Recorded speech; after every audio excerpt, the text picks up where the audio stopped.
Hi friends, ನಮ್ಮೂರಿನಲ್ಲೂ ಸಹ ಗಣೇಶ ಹಬ್ಬದ ದಿನ ಗಣೇಶನ ಕೂರಿಸಿದ್ರು.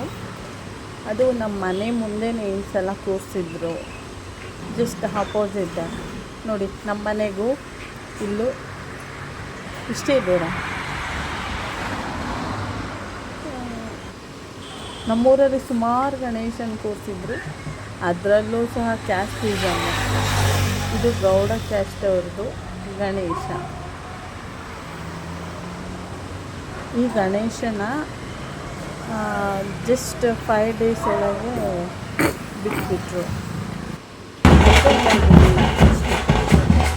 5 ದಿನದಲ್ಲೇ ಬೇಗ ಬಿಟ್ಬಿಟ್ರು. ಅಲ್ಲಿ ಮಕ್ಕಳು ದೊಡ್ಡವರು ಎಲ್ಲ ಖುಷಿ ಖುಷಿಯಾಗಿ ಡಾನ್ಸ್ ಮಾಡ್ಕೊಳ್ತಾ ಹೋಗ್ತಾ ಇದ್ದಾರೆ.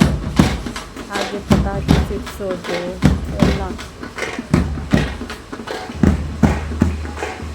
ಹಾಗೆಯೇ ಹಸುಗಳು ಸಹ ಕರ್ಕೊಂಡು ಬಂದಿದ್ದಾರೆ, ಎತ್ತುಗಳನ್ನ. ಅದನ್ನು ಸಹ ರೋಡ್ ಶೋ ಮಾಡ್ತಾ ಇದ್ದಾರೆ. ಟ್ರ್ಯಾಕ್ಟರಲ್ಲಿ ಕರ್ಕೊಂಡು ಬಂದಿದ್ದಾರೆ ನೋಡಿ, ದೇವ್ರನ್ನ ಗಣೇಶನ್ನ. ಅಲ್ಲಿ ಎತ್ತುಗಳನ್ನ ಕರ್ಕೊಂಡು ಬಂದಿದ್ದಾರೆ ಜೊತೆಯಲ್ಲಿ.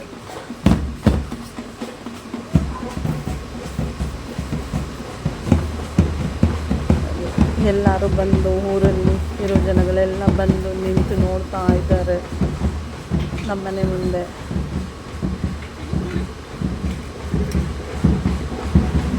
ಮಕ್ಕಳಿಗಂತೂ ತುಂಬ ಸಂತೋಷ ಅಲ್ವಾ ಗಣೇಶ ಅಂದರೆ. ನನ್ನ ಮಗಳು ಸಹ ಗಣೇಶ ಅಲ್ಲಿ ಡ್ಯಾನ್ಸ್ ಆಡೋದು ನೋಡಿ ನಾನು ಹೋಗ್ತೀನಿ ಅಂತ ಇದ್ಲು. ಬಟ್ ನನ್ನ ಕಳಿಸ್ಕೊಡೋದಕ್ಕೆ ಯಾರಾದರೂ ನಮ್ಮ ಮನೆಯಲ್ಲಿ ಗಂಡಸರಿದ್ರೆ ಒಂಥರ ಯಾರೂ ಇರಲಿಲ್ಲಲ್ಲ, ಹಾಗಾಗಿ ನಾನು ಅವಳನ್ನ ಕಳಿಸ್ಲಿಲ್ಲ. ನೋಡಿ ನಮ್ಮ ಮನೆ ಮುಂದೆನೇ ಹಾಗೆ ಗಾಡಿಗಳು ಸಹ ಹೋಗ್ತಾ ಇದ್ದಾವೆ.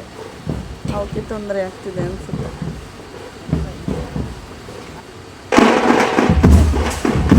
ಹಾಗೆ ಮಳೆ ಸಹ ಇದೆ. ಆ ಮಳೆಯಲ್ಲೂ ಸಹ ಖುಷಿ ಖುಷಿಯಾಗಿ ಕುಣಿತಾ ಇದ್ದಾರೆ ಎಲ್ಲರೂ.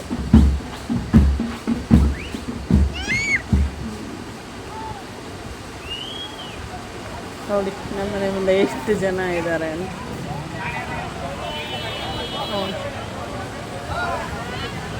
ಹೋಗಿ ಮತ್ತೆ ವಾಪಸ್ ಬರ್ತಾ ಇದೆ ಇದೇ ರೋಡಲ್ಲಿ ಗಣೇಶ. ಆ ಕಡೆ MLA ಮನೆ ಇದೆ, ಅಲ್ಲಿ ಹೋಗಿ ಬರ್ತಾರೆ ಯಾವಾಗಲೂ. ಯಾವ ದೇವರ ಉತ್ಸವ ಆಗಲಿ ನಮ್ಮೂರಲ್ಲಿ MLA ಮನೆ ಗಣಪತಿ ಬಪ್ಪ ಅದಾದ್ಮೇಲೆ ಮತ್ತೆ ವಾಪಸ್ ಬಂದೇ ಬರುತ್ತೆ. ಮಾಜಿ MLA ಅವರು ಇವಾಗ